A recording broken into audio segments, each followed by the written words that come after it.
2015년 을미년이 밝았죠? 오늘은 1월 4일 일요일.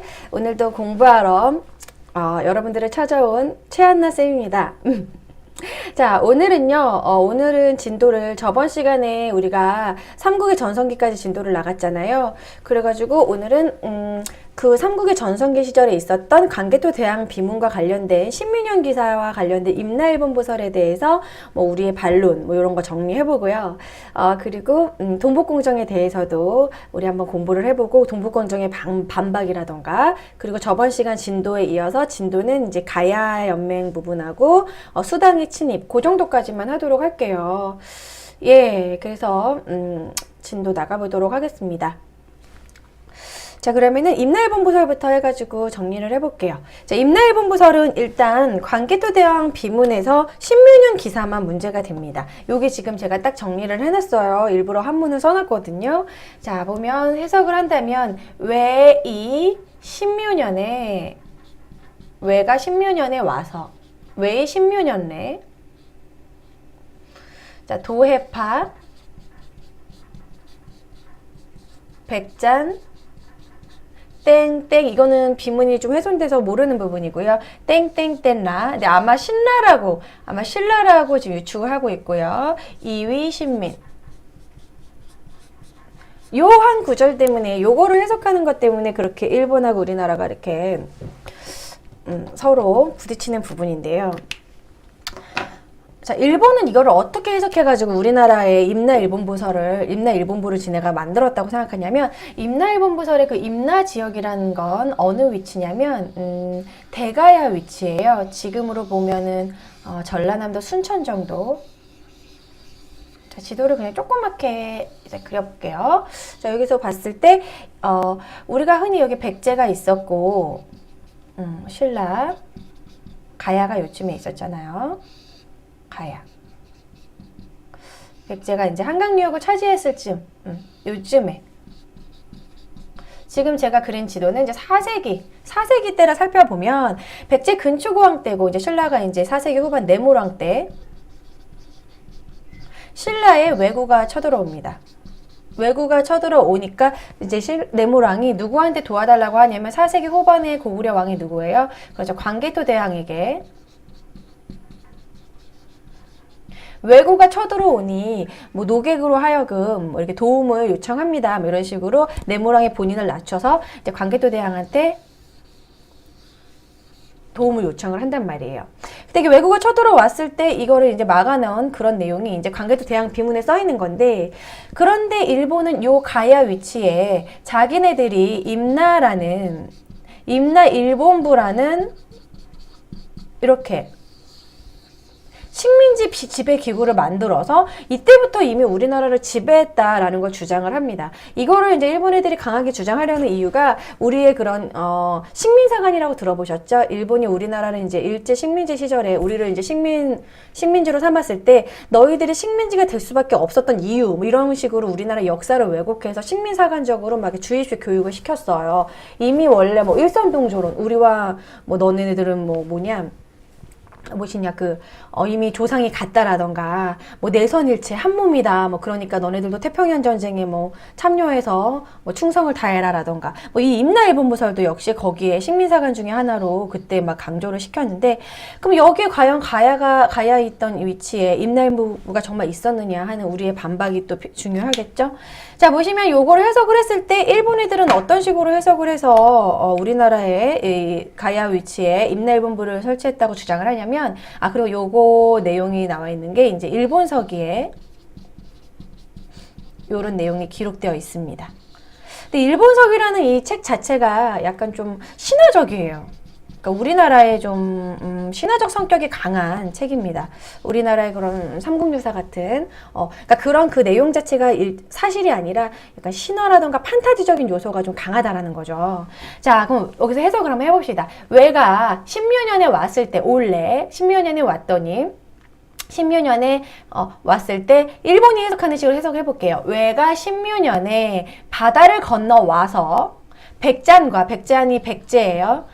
백제를 이제 고구려는 백제 잔당이라고 해서 좀 낮춰 불렀어요. 왜 낮춰 불렀냐면 4세기 전에 이미 고구 원앙이 누구한테 억울하게 죽임을 당해 고국 원앙이 근초공한테 전사를 당했잖아요. 그래가지고 이때 이제 백제를 좀 낮춰서 백잔으로 표현을 합니다.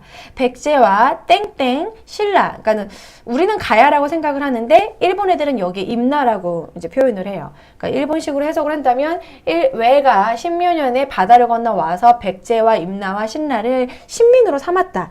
일본은 이렇게 해석을 하는 거죠. 그러면 우리의 해석은 어떻게 해야 되는 것인가? 우리는 이렇게 해석을 하는 거죠. 요게 광개토 대왕 비문이기 때문에 주체가 누구예요? 광개토 대왕 비문이기 때문에 광개토 대왕이 죽고 나서 비석인데 남의 주체로 쓰지 않고 본인을 주체로 쓰겠죠. 광개토 대왕이 주체고 고구려가 주체가 되겠죠. 그렇죠? 그러니까 이미 외가 신묘년에 와서 여기에 이제 우리는 당연히 주어가 생략되어 있다라고 주장하는 겁니다. 근데 실제로 그런 비문이라던가 비석은 그런 주인공을 생략하는 경우가 많아요. 내가 이렇게 했고 내가 했다 그렇게 쓰지 않고 내가 누가 했을 때 그냥 이렇게 해서 이렇게 했다. 나의 일대기를 쓰는 거기 때문에 주어가 생략이 돼서 외가 신묘년에 오니 고구려가 그럼 광개토 대왕이 혹은 뭐 주체가 광개토 대왕이 바다를 건너와 백제와 가야와 신라를 신민으로 삼았다. 우린 이렇게 해석을 하는 것입니다. 자, 그럼 임나일본보살에 대해서 우리가 이제 반박을 할 수 있는 걸 정리를 해보면요. 제가 여기다 쓰면 너무 내용이 많으니까 그 부분은 파워포인트로 준비를 했어요. 자, 보시면 자, 임나일본보살 논쟁부터 자, 한문으로 지금 쓴 거 다시 한번 정리를 했습니다. 자, 일본 측 해석은요. 외가 16년에 와서 바다를 건너와 백장과 땡땡 신라를 격파하고 신민으로 삼았다. 그러면서 임나일본보살을 주장하고 4에서 6세기 약 200년간은 한반도의 남부를 자기네들이 지배했다고 지배서를 증거 바탕으로 하는 이런 식의 주장을 하는데요. 자, 우리 쪽의 반란을 정리를 해본다면 첫 번째, 광개토 대왕릉비가 조작됐다는 설이 이진희 박사로부터 나왔는데요. 이 광개토 대왕릉비 조작설은 어떤 거냐면 그 일본 애들이 우리 이 광개토 대왕릉비를 약간 석회 뭐 이런 걸로 조작을 해가지고 한문을 바꿨다는 이런 설이 있었는데 이게 되게 학계에서 되게 큰 센세이션을 일으켰어요. 그런데 근데 이 부분은 나중에 지금 밑에 옆에다 썼지만 중국학자 왕건군의 반론으로 그렇게까지 비문을 훼손을 하려면 엄청난 시간이 필요하고 되게 이제 대대적인 작업을 해야 되는데 그게 중국 땅에서 그런 게 이루어질 수가 없었다. 그거는 좀 너무 약간 비약이 강하다라는 조작은 좀 그 정도는 아니다라고 해서 그런 식으로 우리는 학계에서 받아들여지고 있어요. 그런 설도 있다라는 것만 참고로 알아두시고요. 자, 두 번째부터 주체의 문제. 자, 바다를 건너 백제와 신라를 신민으로 삼은 주체는 고구려라는 거죠. 이 비석을 해석을 할 때 아까도 얘기했지만 비문의 주어가 생략되어 있고 광개토 대왕릉비기 때문에 주체는 광개토 대왕이라는 겁니다.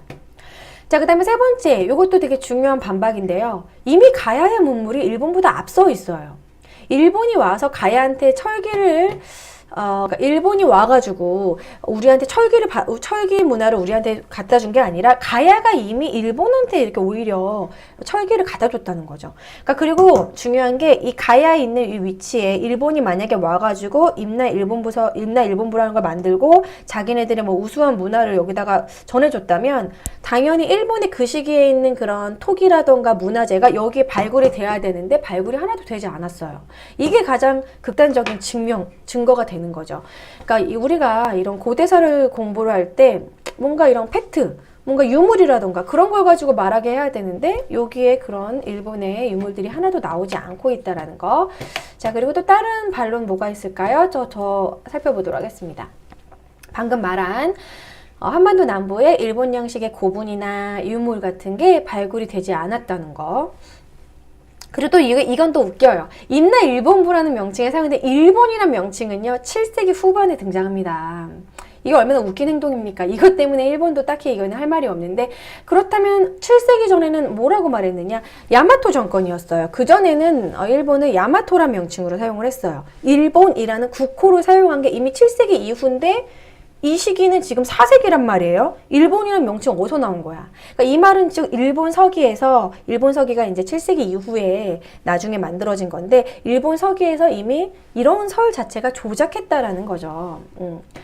명칭 자체도 시기적으로 맞지 않고. 자, 또한 여기서 우리가 볼 수 있는 일본 서기의 허구성은, 일본 서기는 일본이 금강구 전투에서 대패한 후 쓰여진 사서로, 원래 이런 역사서는요, 뭔가 식민지 시기라던가 아니면 큰 전쟁에서 졌다던가 나라가 혼란스러울 때 약간 좀 판타지적 요소로 조금 오버해서 쓰여진 경향이 있어요. 그래서 약간 신화적 내용이 많은 역사서라는 것을 우리가 증거로 볼 수 있습니다.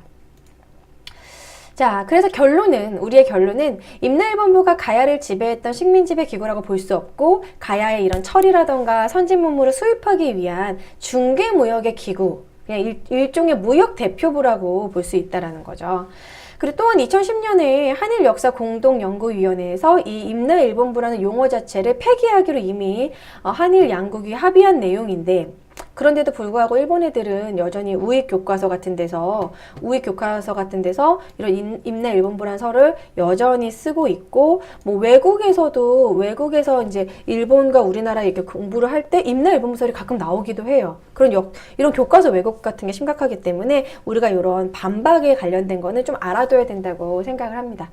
자, 그럼 칠지도에 대해서도 얘기를 할 거예요. 채팅창에 막 칠지도 얘기 나왔는데 잘 말씀하셨습니다. 칠지도도 일본 애들이 주장하는 게 또 틀리거든요. 아, 그리고 교재를 뭘 쓰시냐 물어보는데, 교재는 지금 저 공무원 해동한국사 요 교재로 저도 같이 나가고 있고요. 오늘은 약간 거기 이제 그 진도와 관련된 임나일본부서를 지금 설명을 하고 있는 부분입니다. 자, 그럼 칠지도에 대해서도 얘기를 해볼게요. 칠지도는 이때 백제의 근초고왕 때 전해졌다고 학계에서는 얘기하고 있는데요. 자, 근초고왕 때 백제는 이때 외화 교류를 많이 하게 된 이유가, 이때 고구려가 계속 남하하고 있었죠. 광개토대왕 이후에 장수왕의 남하 정책으로 인해서 중원고구려비를 세우고 계속 밑으로 압박을 한단 말이에요. 이래서 백제랑 신라가 나제 동맹도 맺었고, 그리고 백제는 예로부터 일본에 뭔가 우수한 문물도 많이 전달해주고 일본과 동맹을 맺음으로써 이 고구려를 견제하기 위해서 이제 외와 약간 어느 정도 친분 관계를 가지고 있었는데, 백제 왕이 외왕에게 하사한 이런 칠지도는요, 일본에서는 국보예요. 그래서 일본에서는 막 칠지도를 되게 정말 막 신당에다 모셔놓고 엄청난 국보 취급을 하고, 일본에서는 이 칠지도를 어떻게 또 주장하냐면, 일본이 우리한테 선물을 했다는 식으로, 잘못 말했어. 조공을 바쳤다는 식으로, 우리가 일본한테 선물을 했다는 식으로 조공을 바쳤다, 이렇게도 주장을 해요. 우리는 하사한 것이다. 그래가지고 이 또 칠지도를 또 임나일본부서를 이렇게 뒷받침하는 또 그런 식으로 얘네들이 또 이용을 해요. 자, 그럼 또 칠지도에 대해서도 우리가 좀 알아봐야 되겠죠. 자, 아까 임나일본부설에 대해서 우리가 한번 공부를 해봤는데, 제가 관련 기사가 있길래 한번 첨부해 봤습니다. 실제로 전라남도 순천 운평리 고분에서 임나일본부설을 반박하는 유물이 대거 발견이 됐습니다. 이게 2012년에 최근에 2년 전에 발굴된 건데요. 대가야 유물만 엄청나게 발굴이 됐고, 또 일본계는 하나도 없었더라는 거. 자, 밑에 읽어보시면요. 뭐 순천 운평리 고분군은 백제가 전남 동부권을 장악하기 직전인 기원 후 500년을 전후한 4세기, 5세기 때 순천 지역 지배층의 무덤인데, 유일하게 뭐 대가야계 고분으로 쭉쭉 읽어보시면 이 뒷부분에, 이 지역은 5, 6세기 가야 연맹체의 맹주국이었던 고령의 대가야가 신라에 의해 낙동강 유역으로 나가는 것이 막히자 섬진강 쪽으로 진출을 꾀하면서 연맹관계를 맺은 곳으로, 임나사연의 하나인데도 그러니까 일본이 주장한 임나사연의 하나로 지목한 순천 사타국의 지배층 무덤인데도 불구하고 일본계 유물이 하나도 나오지 않아 임나일본부설의 허구성을 뒷받침하고 있다. 실제로도 이렇게 유물로 표현을 하고 있다라는 거죠. 자, 그 다음에 칠지도 계속 얘기를 해보도록 하겠습니다. 자, 칠지도를 둘러싼 대립, 아까 얘기했던 그 칠지도가 이 그림처럼 이렇게 생겼어요. 7개의 이렇게 슉슉슉 가지 모양으로 이렇게 나와 있는데요. 자, 보시면 자, 태화 4년, 이 칠지도의 앞면과 뒷면을 해석을 해봅시다. 자, 앞면에 보시면 이게 좀 훼손이 많아가지고 남아있는 게 요 정도, 잘 보이는 게 요 정도래요. 앞면을 보시면 자, 태화 4년 5월 16일 정오에 100번 담금질한 철로 칠지도를 만들었으니 온갖 병화를 물리칠 수 있어 후왕에게 이 외왕을 후왕이라고 표현을 했어요. 이 후왕이란 부분에서 우리가 잘 집중을 하셔야 됩니다. 후왕, 제후라는 식이죠. 제후로 봉했다. 제후라는 거는 좀 낮춰서 얘기하는 거잖아요. 후왕에게 제공할 만하다. 그래서 누구누구가 제작했다. 뒷면에는 선대로부터 이와 같은 칼은 없었는데 백제의 왕세자가 뜻하지 않게 성음이 생겨 뭔가 성스러운 성스러운 마음이 생겨 외왕지를 위하여 만들었으니 후세에 전하여 보여라. 이렇게 표현되어 있습니다. 그러면 여기서 우리가 또 알 수가 있는 게 아까 얘기한 후왕이라는 그런 명칭과 그리고 성음이 생겨 외왕에게 전했다. 요게 이미 되게 백제 왕은 되게 좀 존칭을 써가지고 성스러운 마음 이렇게 존칭을 써가지고 하사했다 이런 표현이고 여기서 우리가 아무리 봐도 뭔가 조공으로 바쳤다는 그런 느낌은 들지 않죠. 자, 그리고 뭐 칠지도는 뭐 간단해요. 자, 각국의 주장을 정리해보면 한국은 백제왕이 제후인 외왕에게 하사한 거다. 그리고 백제 왕세자는 존칭을 쓰지만 외왕에게는 존칭을 쓰지 않았다는 것문으로 해서 윗사람이 아랫사람에게 줬다라는 뭐 그런 식의 표현이고 그리고 명령형이라는 거 후세에게 전해라 뭐 이런 식의 명령형이었다는 거. 그리고 역사적으로 우리가 봤을 때 주변 뭐 사례들을 보면 도검 같은 그러니까 이 물건이 도검은 아랫사람에 대한 윗사람의 신표의 성격이 강하다는 겁니다. 그러니까 실제로 조공을 바칠 때는요, 우리가 지금까지 뭐 조공의 역사들을 보면은 주로 포로를 보낸다던가 아니면은 뭐 여자를 막 조공으로 보낸다던가 그런 거 있잖아요. 그런 거라던가 아니면은 되게 희귀한 동물, 그리고 곡식, 뭐 이렇게 비단이라던가 옷감, 뭐 그런 금, 뭐 이런 것들을 주로 조공으로 바칩니다. 칼을 조공으로 바치는 경우는 거의 없다라는 거죠. 이 도검의 하사라는 부분은 윗사람이 아랫사람에게 이렇게 전달해주는, 선물로 주는, 뭐 이런 식으로 윗사람이 아랫사람에게 뭐 약속의 징표, 아니면 우리의 뭐 외교의 징표, 이런 식으로 주로 사용을 했지, 조공으로는 도검을 거의 바치진 않았다. 자, 그리고 일본의 주장은 이제 제후인 백제왕이 천황에게 바쳤다고 주장을 하면서 임나 일본부서를 뒷받침하는 거죠. 이것도 역시 일본서기에 나와요. 일본서기 신공항우조에 백제가 조공으로 칠지도를 바쳤다라는 기록이 남아 있습니다. 그래서 이것이 이제 우리나라와 일본의 기록이 다르다는 부분과 우리의 반박을 좀 정리를 해주시면 될 것 같아요. 그래서 이거는 뭐 수능 강국사에도 들어가고 여러분들이 상식적으로 좀 아셨으면 좋은 부분이기 때문에 다뤄본 겁니다. 머리 아프다고 막 그러시네요. 자, 그러면은 오늘 진도를 조금 더 나가고 이따가 또 동북공정에 대해서도 얘기를 나눠보도록 할게요.